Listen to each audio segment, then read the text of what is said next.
Les policiers n'en reviennent pas. Comment est-ce qu'on peut faire ça ? Les voilà en pleine discussion avec un médecin légiste qui leur a demandé de venir en toute urgence. C'est une première pour lui, mais en examinant ce cadavre, il a constaté qu'il manquait un morceau d'os, celui du crâne. Un silence s'installe. Les agents se regardent et comprennent qu'une personne a volé ce bout d'os. Et pourquoi faire ? Ce n'est pas la seule découverte que les enquêteurs feront dans cette affaire qui est également liée à Satan ou au diable. Mais je vous explique tout ça immédiatement.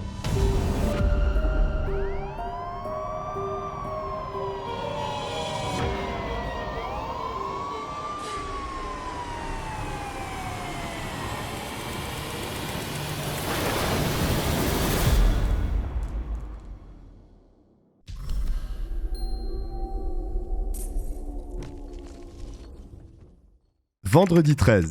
Voilà une date qui peut en faire frémir plus d'un, notamment chez les personnes superstitieuses. Pourtant, à Knoxville, dans le Tennessee, cet état rural des États-Unis, la plupart des gens n'auront rien à craindre ce vendredi 13. Je dis la plupart parce que ce matin, très tôt, aux alentours de 6h30, un couple est en train de faire son sport et court sur les sentiers d'un parc à proximité de l'université de la ville. Ils sont en plein effort lorsque le mari stoppe net sa course, après avoir aperçu un élément inhabituel sur le goudron. Il y a un liquide rouge qui forme des gouttelettes au sol. Curieux, il se penche et se dit qu'il se tient face à un fluide provenant sûrement du moteur d'un véhicule. Sa femme, qui l'a rejoint entre-temps, n'est pas vraiment du même avis. Elle lui dit, avec un peu d'inquiétude dans sa voix, que ce qu'ils observent tous les deux, c'est du sang. Dans le doute, enfin surtout pour l'époux, un gardien du parc est trouvé. Lui non plus n'envisage à aucun moment que ce soit le liquide d'un moteur. Il partage l'avis de la femme. C'est du sang. Les traces mènent hors du chemin, jusqu'à une zone boisée. Le groupe suit le sang qui est présent en quantité de plus en plus forte. Et puis les voilà face à ce qu'ils pensent être un chien mort dans un premier temps. Sauf que non, c'est bien un cadavre, mais pas celui d'un animal.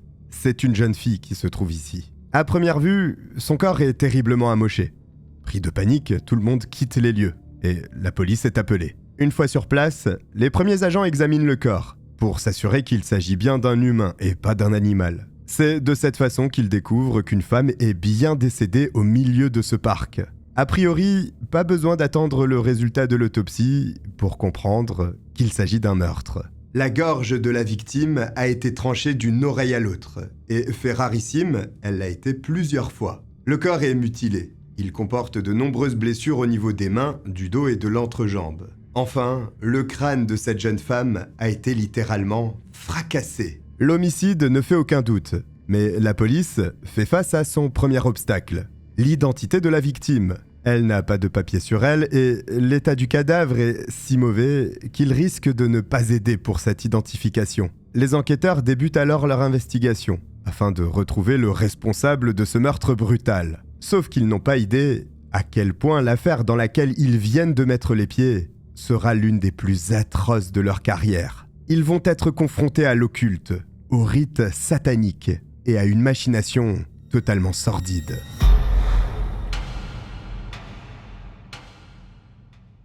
La Caroline du Nord est l'un des États les plus réconfortants des États-Unis, si l'on peut dire. On peut y trouver de belles plages, des forêts magnifiques et on est donc loin de l'agitation des énormes villes américaines. A priori, c'est donc un endroit propice pour y fonder une famille. Et c'est ce qu'aurait aimé Krista Pike.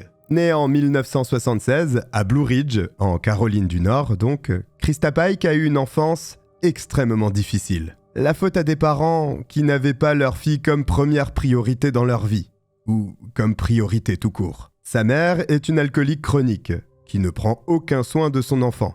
Son père, c'est à peine mieux, il est absent. Fort heureusement, il y a une personne qui s'occupe de la petite fille, sa grand-mère. Elle a rapidement compris que l'avenir de Krista serait chaotique si elle n'intervenait pas. Elle a alors offert un cadre beaucoup plus sain à l'enfant en l'installant chez elle. La jeune fille adore sa grand-mère. Elle est son point de repère dans sa vie et elle est heureuse, ce qui n'était pas forcément gagné d'avance. À l'école, tout se passe bien. Krista se fait des amis et elle est une fille joyeuse. Mais en 1988, alors qu'elle a 12 ans, une tragédie survient. La grand-mère de Krista meurt. Cette nouvelle brise le cœur de la jeune fille. qui est bouleversée. D'autant que rien ne laissait penser qu'elle quitterait ce monde prochainement. Krista devient une autre personne. Vraiment, le décès de sa grand-mère la change profondément. Et pour ne rien arranger à la situation, alors qu'elle aurait besoin de soutien, elle retourne vivre chez sa mère. Il faut bien comprendre que la maman de la jeune fille l'aperçoit comme une contrainte. Elle ne pense qu'à elle et la boisson. Son enfant ne compte pas. D'ailleurs, elle n'hésite pas à faire venir des hommes chez elle, tandis qu'elle se prostitue. Et le tout sous le regard désabusé de sa fille. L'ambiance est atroce. Il n'y a pas d'autre terme. Quand ce ne sont pas des inconnus qui passent à la maison, ce sont les petits amis successifs de sa mère. Et eux sont terribles. Ils sont violents avec Krista. La jeune fille n'est même plus en sécurité chez elle. Et finalement, elle est abusée sexuellement par ces hommes ignobles. Mais le pire dans tout ça, c'est que sa propre mère ne la défend pas. Elle s'en fiche tout simplement et laisse faire. Alors Krista est ballottée au sein de la famille. Elle passe un peu de temps par-ci et par-là. Mais personne ne prend soin d'elle comme sa grand-mère. Et à la fin, c'est toujours la même chose. Elle atterrit chez sa mère. Forcément, à 14 ans, alors qu'elle est livrée à elle-même, l'adolescente commence à suivre un chemin dangereux. Elle aussi se met à boire. Elle se drogue et traîne avec des gens peu recommandables. Je vous disais que la personnalité de Krista avait changé. En réalité, cette jeune fille est détruite de l'intérieur. Elle éprouve de la haine et ce côté sombre chez elle ressort encore plus sous l'effet des substances qu'elle ingurgite. C'est sa mère qui est la cible de ses colères. Et comme en face, il y a une personne ivre presque tout le temps, forcément, cela donne des disputes violentes entre elles. Logiquement, Krista passe de plus en plus de temps hors de la maison, mais participe à des larcins. Et finalement, se fait attraper par les forces de l'ordre lors d'un cambriolage. À 15 ans, elle est donc condamnée à un peu moins de 2 ans d'enfermement dans un centre de détention pour mineurs. Alors que l'on pourrait penser que cette condamnation conduirait à entraîner la jeune fille dans une spirale négative, eh bien, pas du tout. Au contraire, le passage dans ce centre de détention fait du bien à Krista. Pour une raison très simple, on prend soin d'elle dans cet endroit. Il y a des assistantes sociales qui se soucient de sa personne, qui s'inquiètent de sa réinsertion une fois qu'elle sera libérée. Justement, des programmes spéciaux lui sont proposés pour qu'elle puisse se remettre sur le droit chemin et éviter la prison quand elle sera adulte. L'un de ces programmes a été conçu pour aider les jeunes en difficulté. Il s'appelle Job Corps. Il offre des formations pour que ces adolescents arrivent sur le marché du travail avec des compétences. Krista veut suivre ce programme. Surtout que, pour le suivre, elle doit quitter la Caroline du Nord pour se rendre à Knoxville, dans l'état voisin du Tennessee. C'est une perspective d'avenir qui plaît beaucoup à l'adolescente. Dès qu'elle est remise en liberté, elle s'installe dans un dortoir à l'université du Tennessee à Knoxville et commence le programme. Tout se déroule à merveille. Elle est prise en charge avec d'autres jeunes et ce qui la rend heureuse, c'est qu'elle va pouvoir mener une toute autre vie. Enfin, son avenir professionnel est en cours de construction. Et il se pourrait même que sa vie amoureuse évolue également. Parce que oui, en classe, il y a un garçon qui lui fait de l'œil. Il s'appelle Tadaril Sheep, et tout comme elle, il est âgé de 17 ans. Si le cœur de Krista penche pour ce jeune homme, c'est parce qu'ils ont beaucoup de choses en commun finalement. Tadaril est aussi dans ce programme pour avoir une seconde chance dans la vie. Le garçon est né à Memphis, dans le Tennessee. Mais il y a toujours eu un gros manque dans sa vie, son père. Celui-ci les a abandonnés, lui et sa mère, quand il était encore tout petit.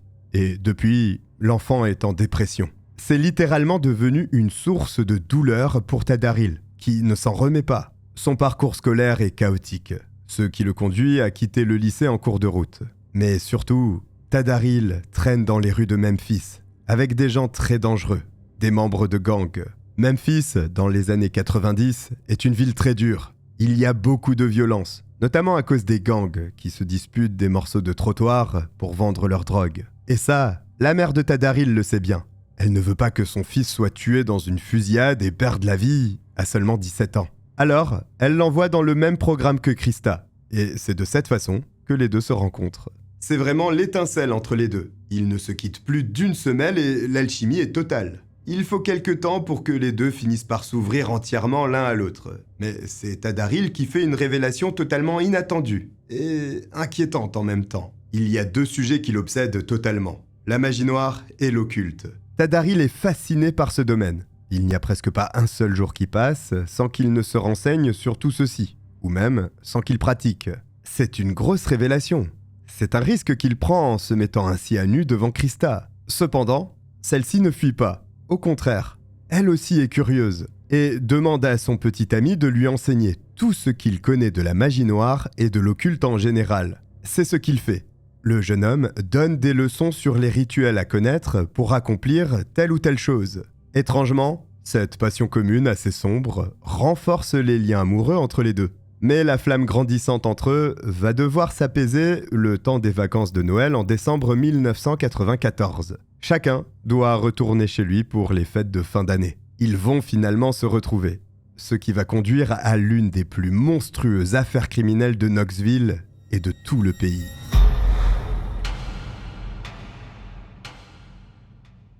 En janvier 1995, le programme de réinsertion continue pour Krista et Tadaril. La police de Knoxville, elle, est aussi en train de bûcher. Sauf que pour sa part, elle n'apprend pas à cuisiner, ou les bases du BTP.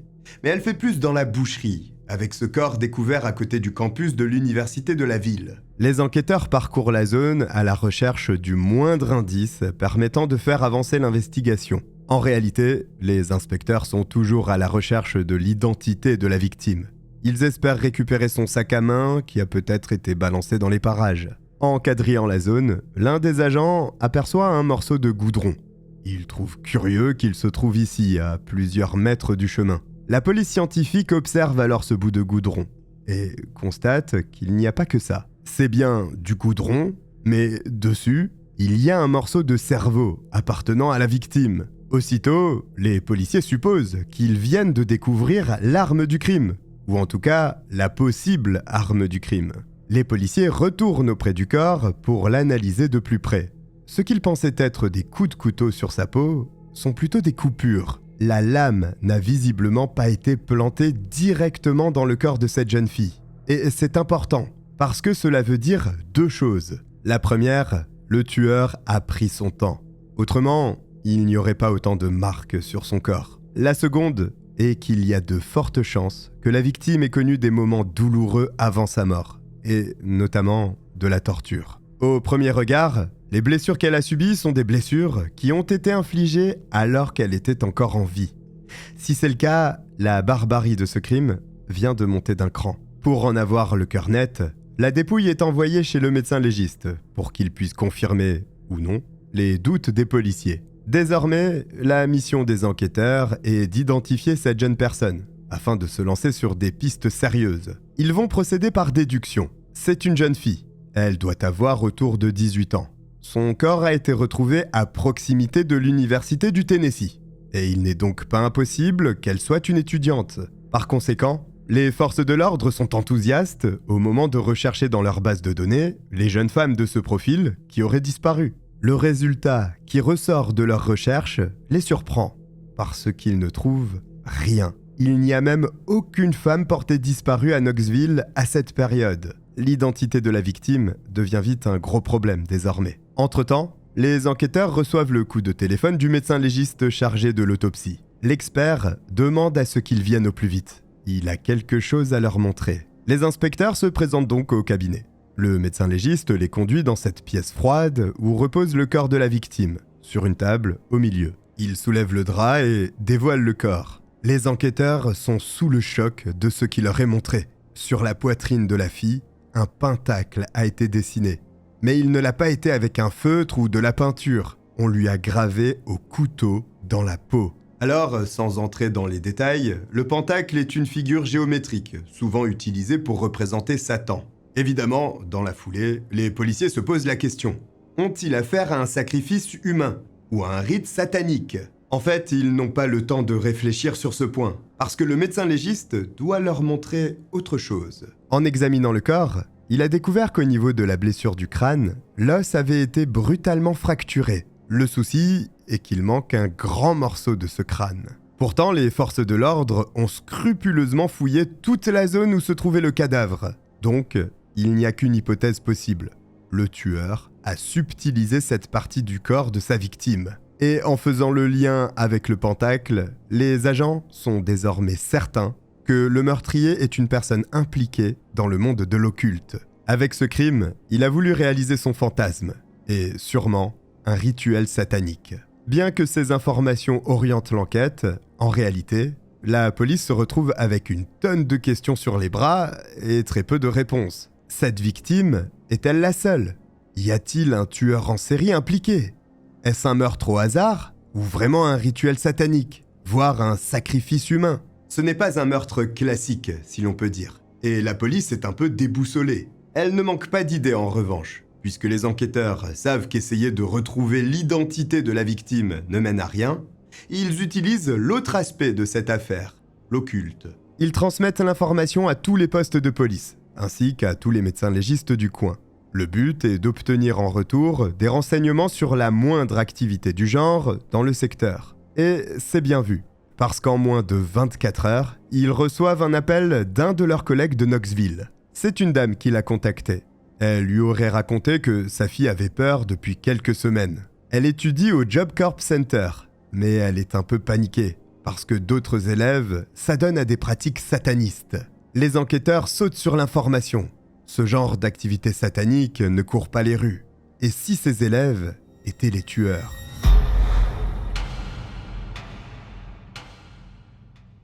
Satan semble donc mêlé au crime qui a eu lieu ce vendredi 13 à Knoxville. Il y a peut-être de quoi devenir superstitieux finalement. Quoi qu'il en soit, la police se concentre donc sur le Job Corps Center, qui offre des programmes aux jeunes en difficulté. Malheureusement, il semblerait que certains de ces jeunes aient décidé de pactiser avec le diable. Les enquêteurs se présentent donc sur le campus universitaire, à l'endroit où se trouve l'établissement du programme. Comme dans chaque endroit de ce type, il y a un gardien.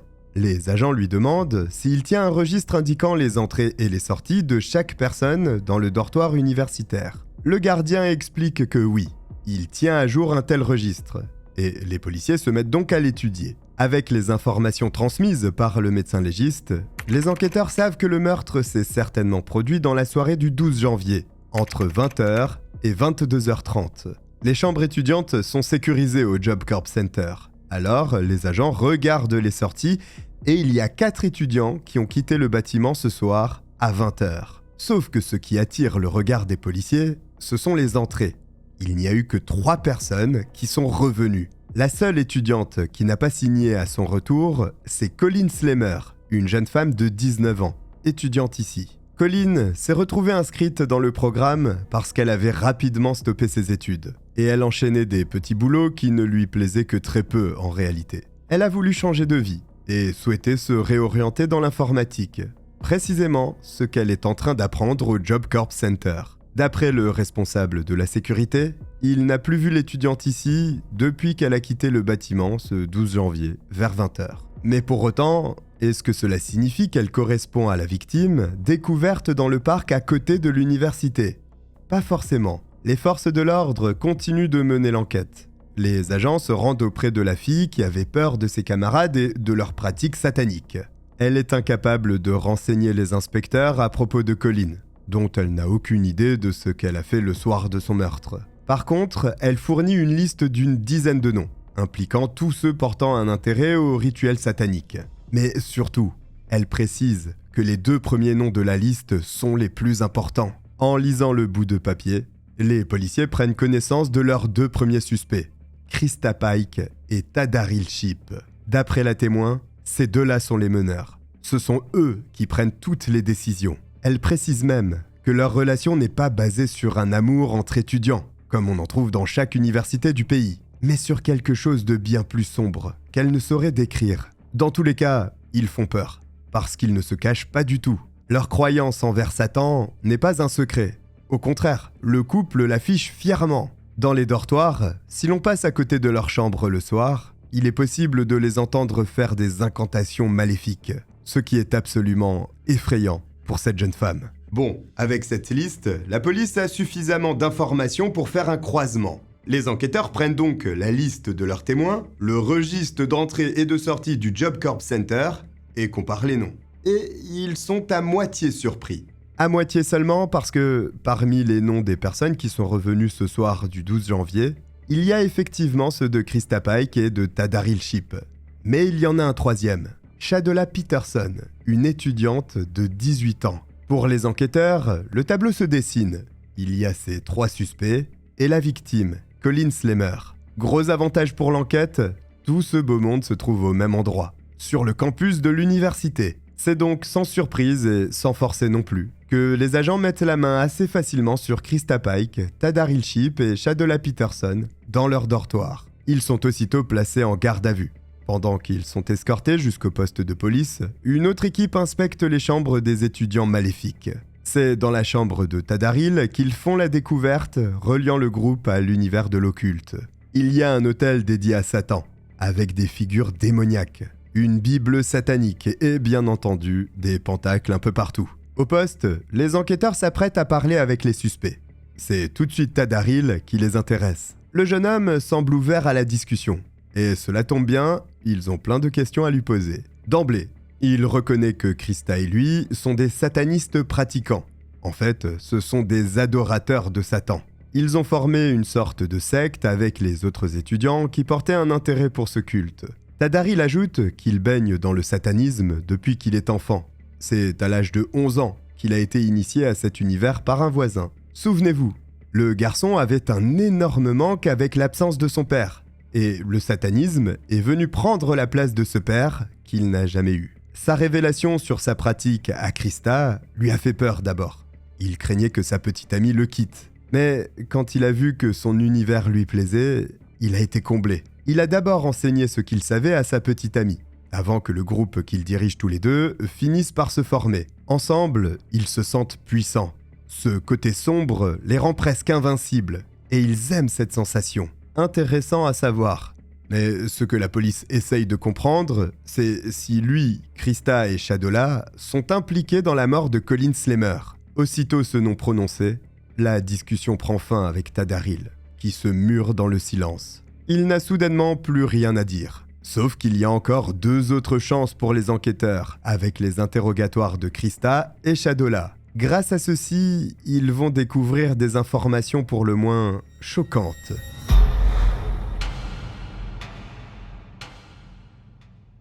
La police commence à voir le bout du tunnel dans son enquête.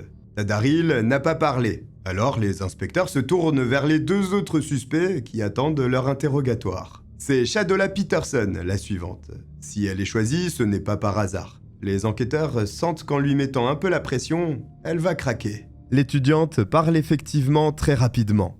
Elle dit tout de suite aux agents que la jeune femme inconnue du parc est bien Colin Slemmer. Elle a été assassinée, mais son meurtre a été planifié 4 jours auparavant.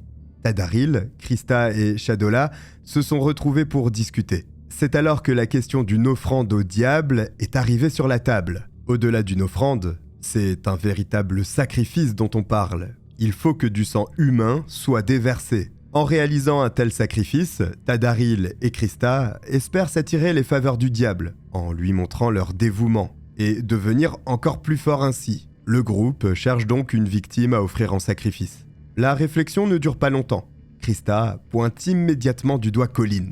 L'étape suivante est de parvenir à convaincre leur victime de les suivre dans un endroit suffisamment isolé pour commettre ce sacrifice. Un plan est donc échafaudé en secret pour piéger la jeune femme. Ils font croire à Colin qu'ils ont caché de l'herbe à proximité du campus et qu'ils vont fumer. L'étudiante les a crus et a suivi ses camarades jusque dans le parc. Soudainement, Krista a attaqué Colin par surprise. Elle l'a frappé de toutes ses forces. Elle lui a asséné des coups de poing et des coups de pied jusqu'à ce que Colin s'effondre au sol. Là, elle est montée sur elle et a continué à la frapper violemment, encore et encore. La victime s'est débattue. Elle a crié, mais elle ne pouvait rien faire. Alors elle a menacé de dénoncer Krista à la sécurité du campus. Ces paroles n'ont malheureusement pas démotivé son agresseur, qui a, au contraire, enragé. À ce moment, Krista a sorti un hachoir. Oui, un hachoir, qu'elle avait caché dans sa veste.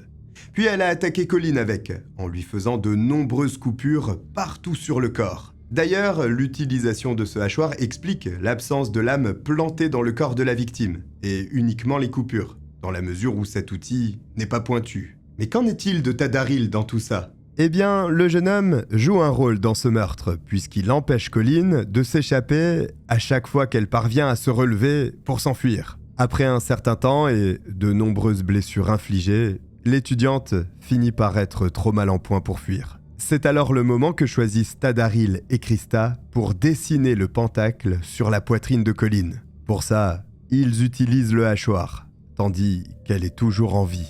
Ce dessin est censé être la porte qui permet de libérer l'âme de Satan.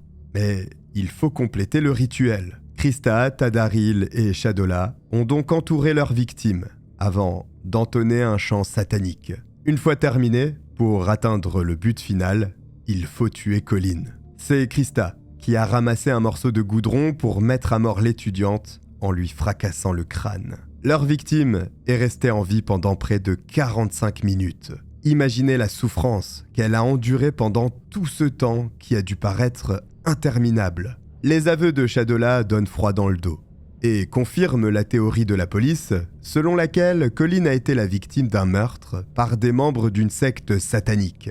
Mais il reste encore une personne à questionner, Krista Pike, la tueuse elle-même. Et l'interrogatoire s'apprête à être l'un des plus étranges menés par les policiers. Krista parle immédiatement. Elle confirme absolument tout ce qu'a raconté Shadola quelques minutes auparavant, mais dit tout ça sur un ton très léger, presque en rigolant. C'est bien elle qui a ciblé Colleen. C'est elle qui l'a attaqué au hachoir. Et c'est elle aussi qui lui a brisé le crâne à l'aide d'un morceau de goudron. Sauf qu'au cours de cet interrogatoire, Krista fait une confession supplémentaire aux inspecteurs. Elle n'a pas choisi la victime au hasard, comme le pensait Shadola. Derrière ce massacre destiné à Satan, il y a en fait une jalousie extrême.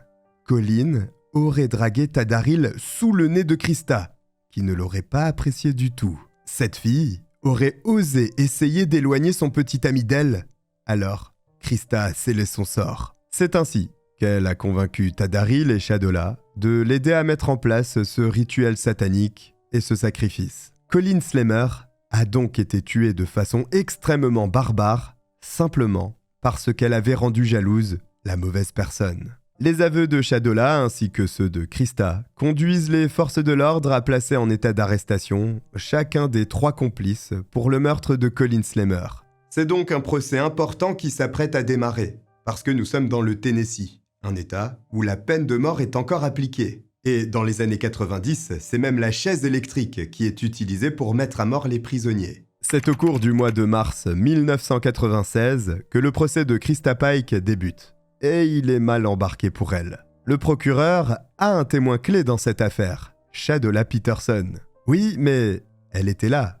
Alors, comment lui faire confiance ? Comment ne pas douter qu'elle essaye de tout mettre sur le dos de Krista pour s'en sortir ? Tout simplement parce qu'elle n'a pas participé au meurtre. Ou du moins activement. Elle était là, elle a tout vu. Mais aucun de ses vêtements ne porte de traces de sang de la victime, contrairement aux 2 autres accusés. Le procureur va même plus loin. Elle a été forcée de suivre. Sinon, c'est elle qui aurait été assassinée. Et c'est ce témoin qui pointe du doigt Krista Pike. Mais franchement, même sans la parole de Shadola Peterson, il y a d'autres témoins très incriminants. Le lendemain du meurtre, à la cantine du campus, Krista aurait sorti un morceau de papier qu'elle aurait placé sur la table, devant les autres étudiants. Elle l'aurait ensuite déplié devant tout le monde, pour dévoiler un morceau de crâne de sa victime de la veille. Ce bout de crâne a été découvert dans la chambre de Krista. Le médecin légiste affirme qu'il correspond tout à fait au morceau manquant qu'il avait signalé aux enquêteurs au moment de son autopsie. Se balader avec un morceau d'os appartenant à une victime de meurtre, en général, ça n'aide pas lors d'un procès. D'ailleurs, c'est confirmé. Le 30 mars 1996, le jury ne délibère que 2h30 pour finalement la déclarer coupable de meurtre avec préméditation à l'égard de Colleen Slammer.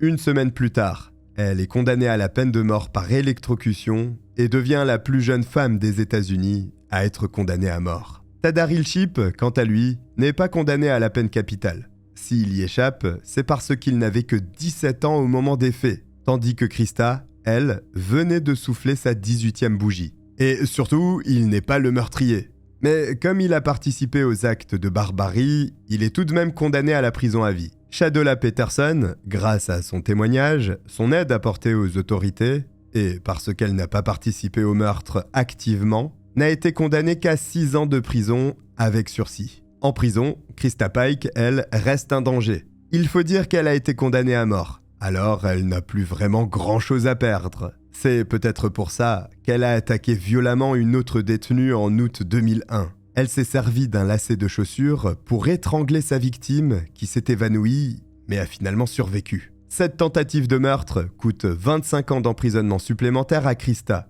qui, depuis, est toujours dans le couloir de la mort. Sauf qu'en 2012, alors qu'elle est âgée de 36 ans, la jeune femme entame une correspondance épistolaire avec un homme nommé Donald Kaut.